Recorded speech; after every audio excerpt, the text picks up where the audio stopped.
तो चूंकि जीवात्मा परमात्मा का अंश है, तो अंश अंश नहीं रहना चाहता, अंश अनंत हो जाना चाहता है।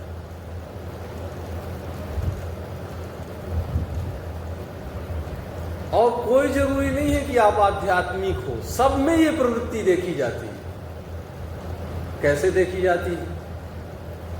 सब किसी न किसी तरह से सामर्थ्य के पीछे घूम रहे हैं, कैसे शक्तिशाली हो जाए।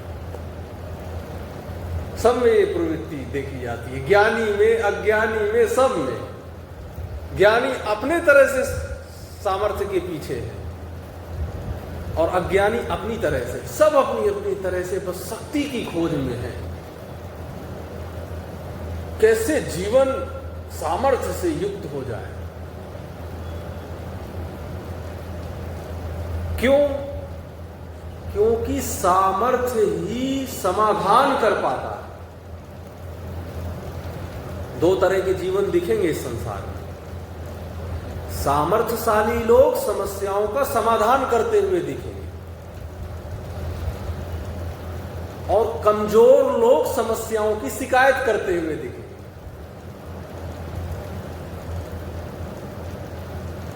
तो सामर्थ्य से सभी समस्याओं का समाधान है। सामर्थ्य किसी भी तरह का हो, बौद्धिक, मानसिक, शारीरिक, आर्थिक, किसी भी तरह का सामर्थ्य हो, सारे सामर्थ्यों का एक ही काम है, समस्याओं का समाधान करना। और सारी कमजोरियों का एक ही काम है, शिकायत लिए घूमते रहना। ये बहुत अच्छा जीवन दर्शन है। और ये बड़े आश्चर्य की बात है कि किसी तरह से कभी कहा जा सकता है कि तुम तो माया में फंसे हो। जाने अनजाने में ये बहुत अच्छी बात है, प्रसन्नता की बात है कि जाने अनजाने में सब सामर्थ्य की खोज में लगे हुए हैं।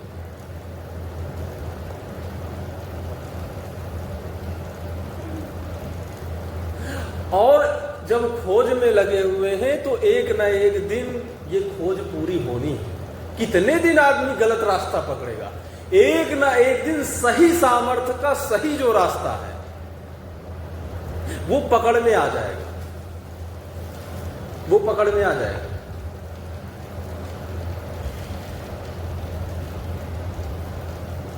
आप जानते हैं षट दर्शनों का निर्माण कैसे हुआ?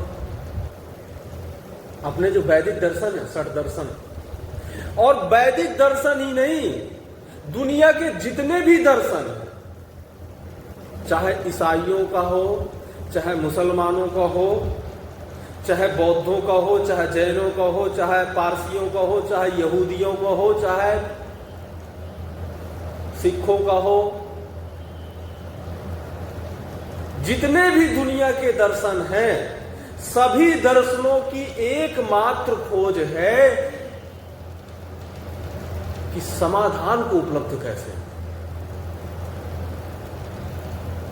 सारे दर्शन अपनी अपनी तरह से खोज रहे हैं, अपनी अपनी तरह से मन में होने वाली जो समस्याएं हैं उनकी समाधान को सारे दर्शन अपनी अपनी तरह से खोज रहे हैं। कैसे? हिंदुओं ने कहा कि पुनर्जन्म है। मुझसे किसी ने प्रश्न भी किया था कि पुनर्जन्म है तो हमारा प्रथम जन्म कौन सा था? मतलब कि अगर हम पुनर्जन्म मानते हैं तो हमारा सबसे पहला जन्म कौन है? बात बिल्कुल तर्क की है कि सबसे पहला जन्म बताइए भैया।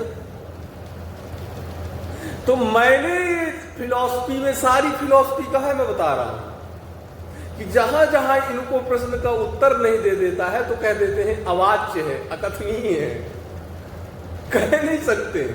मतलब उत्तर नहीं मिल रहा है तो कह नहीं सकते, प्रश्न नहीं उठा सकते।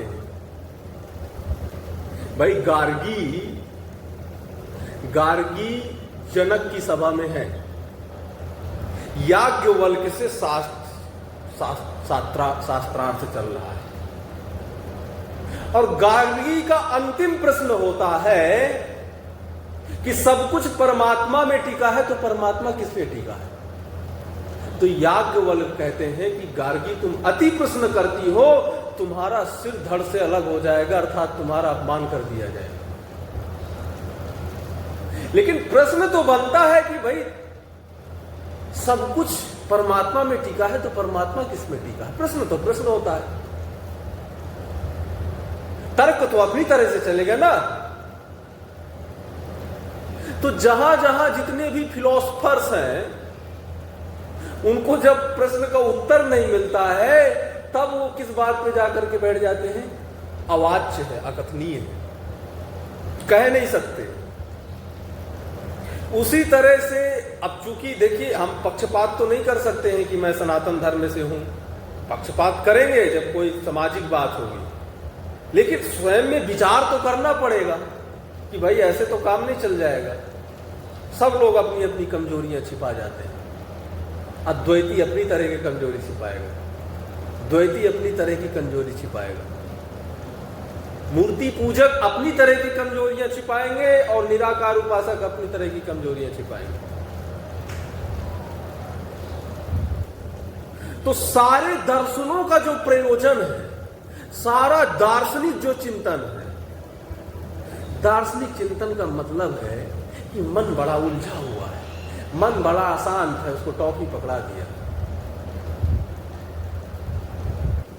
मन बहुत असफल करवा रहा है, तो मन को विचार रूपी टॉफी, दार्शनिक टॉफी पकड़ा दिया कि सब कुछ निश्चित है। दार्शनिक टॉफी है ये कि सब कुछ निश्चित है। इतना पकड़ा दिया कि भैया जो होना है, जो भाग्य में बधा है, सो होना ही है। बस इतना पकड़ा दिया तो शांत हो जाता है। मन को शांत करने के उपाय है। कोई पक्का नहीं कि सब कुछ निश्चित है।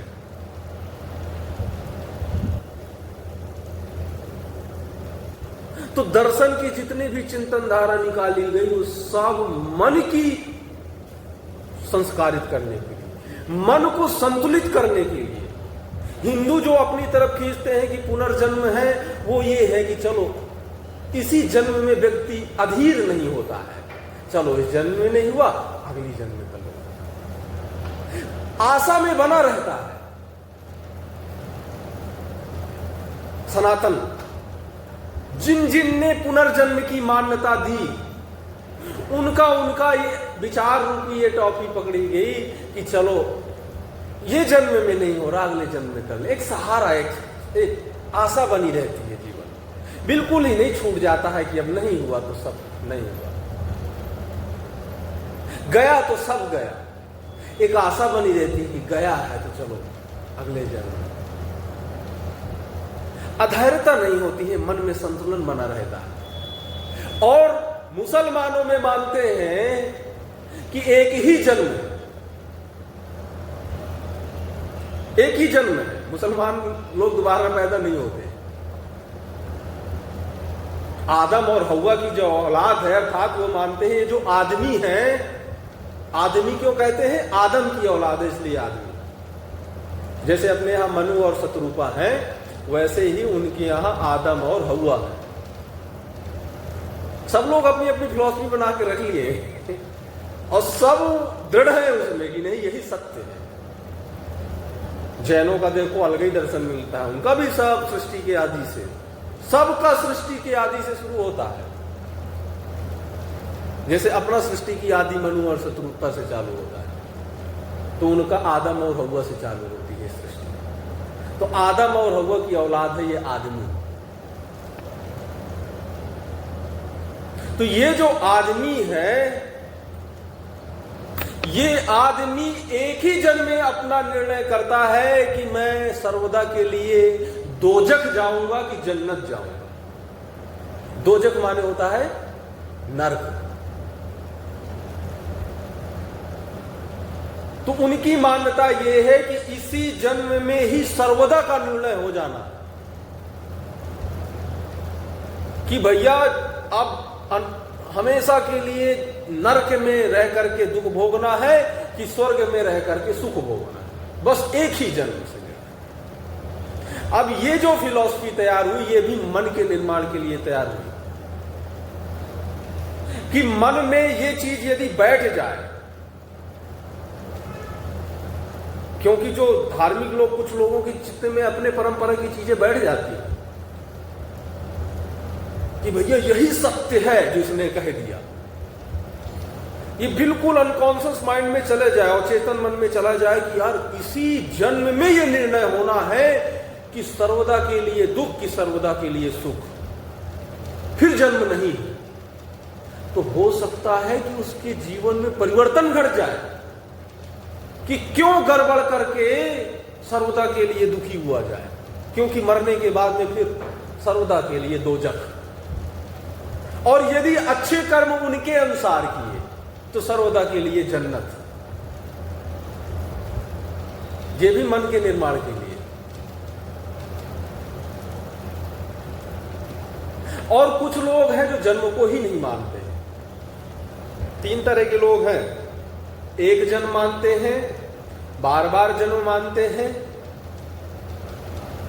और तीसरे हैं जन्म को ही नहीं मानते। जन्म को ही नहीं मानते मतलब जो है सो यही। उनको कहते हैं चारुवाक मार्गी। चारुवाक मतलब चारु वाक, सुंदर वाक, ऐसा कुछ। यावत जीवित उनकी फिलॉसफी है कि जन्म होने, मृत्यु के बाद में कोई जन्म नहीं होता है, कोई परमात्मा नहीं है, कोई आत्मा नहीं है, ये सब प्रकृति का विकार है, और किसी भी तरह से बस इस जन्म को ऐसे जीना है कि किसी भी तरह से बस सुखी रहना है। तो उनका सिद्धांत ये है, यावत जीवे सुखम जीवे, ऋणम कृत्वा घृतम पिबेत, भस्मीभूतस्य देहस्य पुनरागमनम कुतः। जब तक जियो